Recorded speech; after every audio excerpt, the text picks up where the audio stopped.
खराज गुजारी।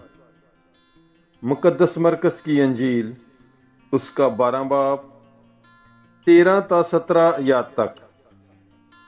फिर उन्होंने बाज फरीसियों और हेरोदियों को उसके पास भेजा ताकि उसे बातों में फंसाएं।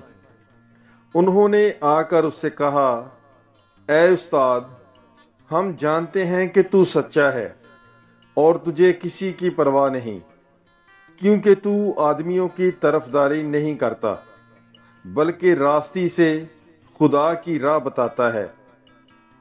पस क्या कैसर को खराज देना रवा है या नहीं? क्या हम दें या ना दें? उसने उनका मकर जानते हुए उनसे कहा, तुम मुझे क्यों आजमाते हो?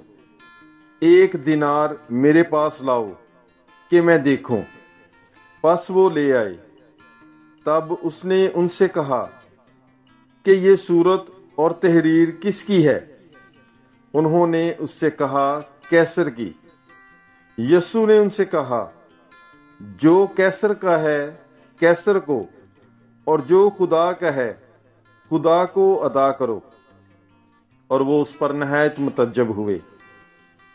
पाक कलाम के पढ़े और सुने जाने पर खुदावंद की बरकत हो, खुदा का शुक्र हो। God bless you. Bible is life.